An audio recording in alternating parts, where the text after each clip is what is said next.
Well, I'm not the only one here with guns. Hello, Yorven here.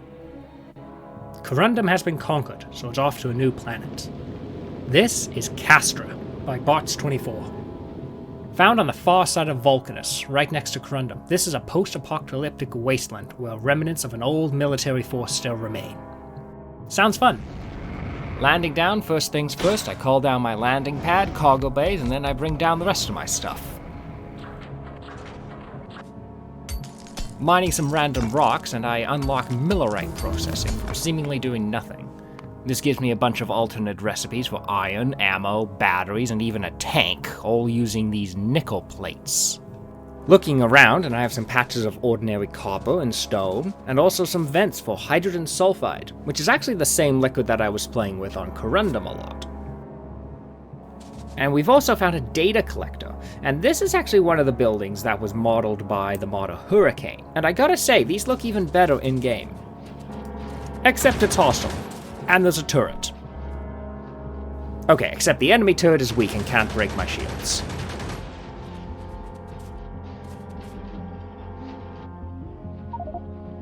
Okay. So as it turns out, I'm not the only one here with a technology tree. Interesting. Okay, so the turrets are cannon fodder at this point, but the data collectors are seemingly dropping gunpowder. Okay. They have very impressive health regeneration, though. Maybe an artillery will do the trick. Yep. These enemies don't seem to be attacking, though, so I call down supplies and get started on my solar grid. Fortunately, solar is only 80% of novice here, so this should last a bit longer.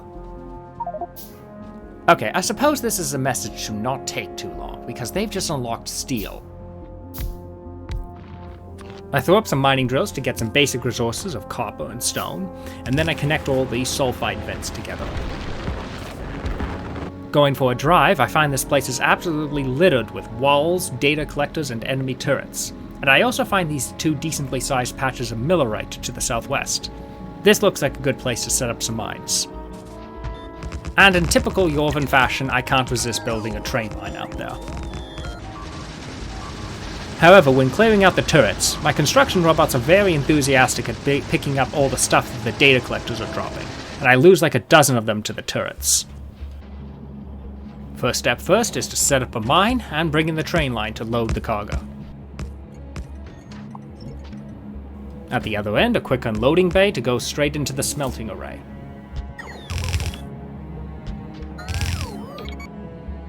So raw millerite can get smelted in an ordinary furnace into nickel plates and also small amounts of iron ore and sulfur. Smelting some for the first time also unlocks Castra's unique crafting building, the Forge, which, fittingly, specializes in ammo production. It seems like we're going to need a lot of nickel on Castra, so I double the amount of furnaces and also set up a few filtered splitters to turn the small amounts of iron ore that we are getting into plates.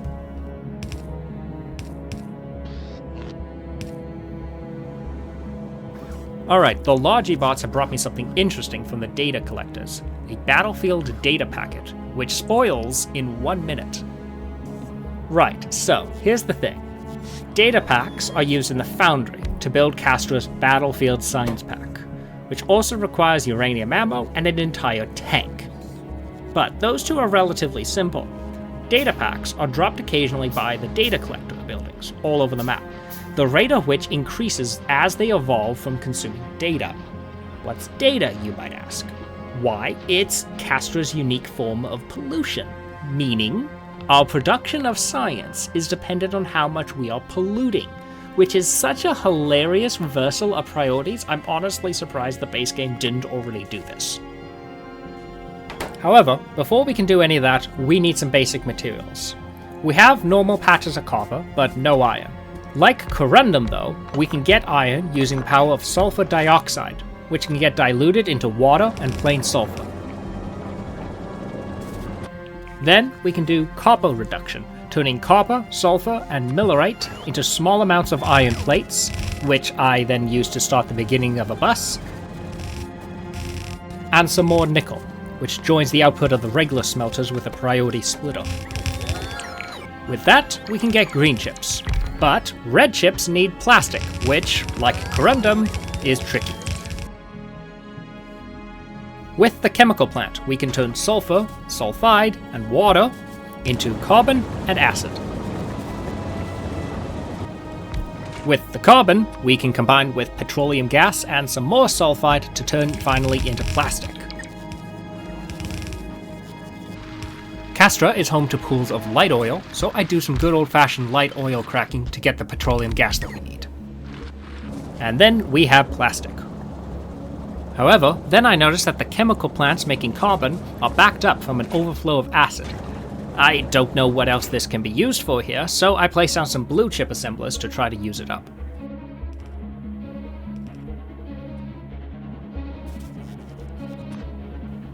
With all that out of the way, we can finally get started on the main science chain for Castra. The first thing that we're going to need a lot of is engines. Castra has an alternate recipe that lets us use gunpowder instead of steel, and we're probably going to need that because iron is still our main bottleneck. I can feed this all into a forge because, like the foundry before it, this can use its innate productivity to build multiple copies of itself. The first step in the science chain here is to build green ammo, which starts with yellow ammo, and fortunately there's an alternate recipe here that lets us build them completely out of nickel plates, which is great because we have an overabundance of those. However, this is when I find out a twist about the forge that I never saw coming. It has an innate 10% quality bonus, which means we are spitting out green and blue quality yellow ammo. However, as hilariously unexpected that this is, it all leaves me in a bit of a pickle. As much as I would like to be pumping out uncommon level red ammo to use in science, I don't have uncommon level copper plates or millerite to use, and I haven't been to Fulgora yet, so I don't have the recycler. If I did, I thought I might be able to reverse the nickel sulfide reduction recipe to get a higher level of copper, but then I checked the Factoriopedia, and as it turns out, recycling nickel only gives a lower chance of itself. And this is just for red ammo. I haven't a clue how to get higher quality battlefield data without putting science packs through the recycler, which again, I don't have. The best solution that I can think of for this stage of the game is to stick some speed modules in the forges, which reduce their quality bonus to 1%, and then I stick the higher tier ammo in a box. It's not the best, but it'll work until I can get some recyclers out here. I get red ammo up, but at that point, the data collectors decide to respawn the turrets, and they're actually doing significant damage to me now.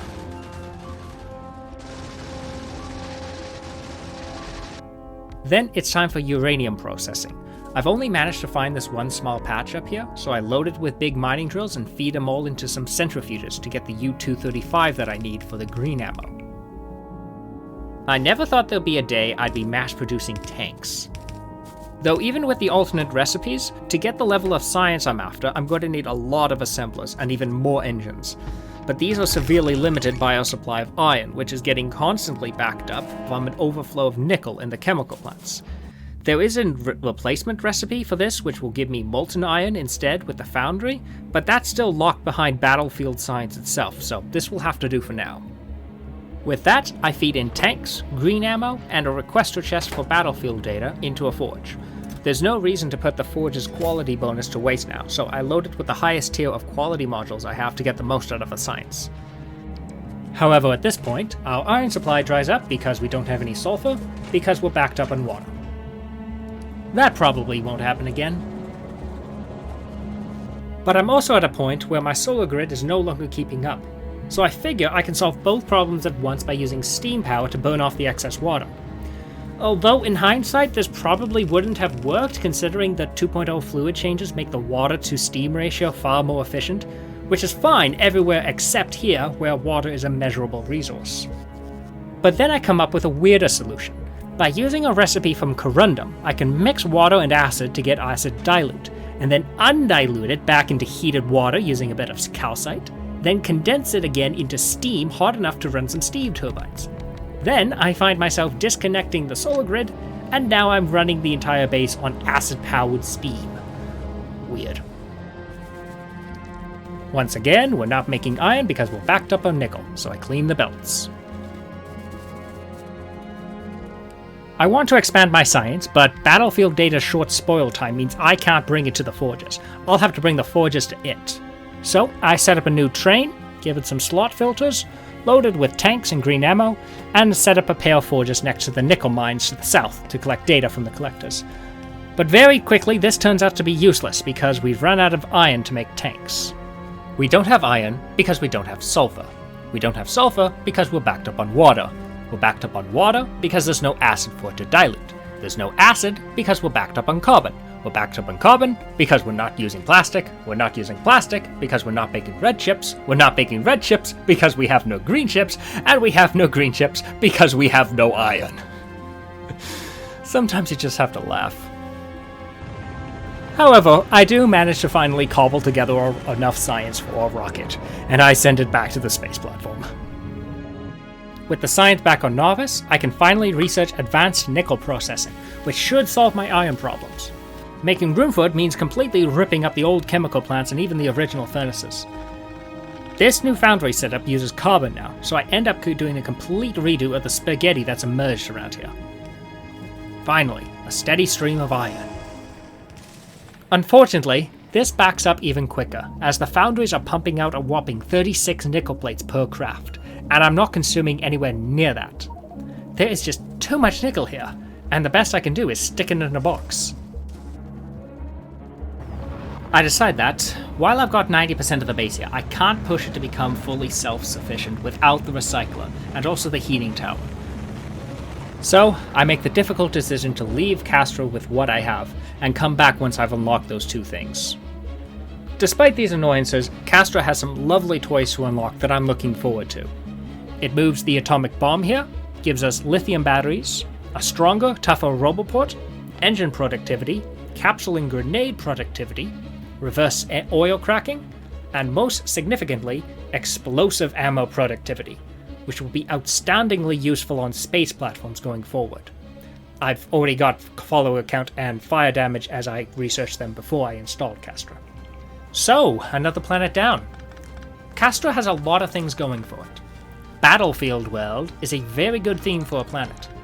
Connecting your level of pollution directly to your ability to create science is a very neat mechanic, and it's quite worthy of being its own planet. However, I do think that Castra still needs some tweaks in two areas. First, even more than Corundum, I really think Castra needs to be behind another planet, this time Fulgora, specifically because of the recycler. Unless I'm massively missing something here, I just don't see a way to deal with the ocean of nickel plates, carbon, and plastic that I'm producing without some way to get rid of them. Plus, considering that the Forge will pump out quality ammo, this simply cannot be used in science without also having quality battlefield data, and the only way we can get that is by putting data through a recycler with quality modules. Second, there needs to be more control over the enemies. Target filtering doesn't seem to recognize enemy turrets as valid enemies, so there needs to be some way of targeting them, but not the data collectors, because we do need those. Maybe the static enemy thing isn't the right way to go here.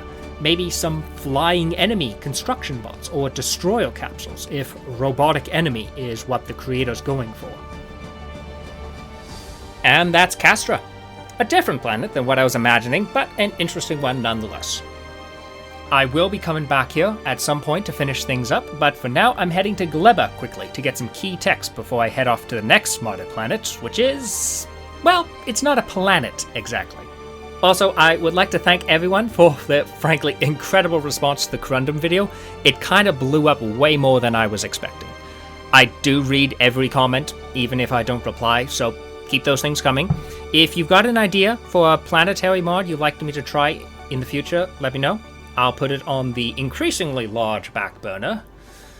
Well, until next time, this has been Yorven, and thanks for watching.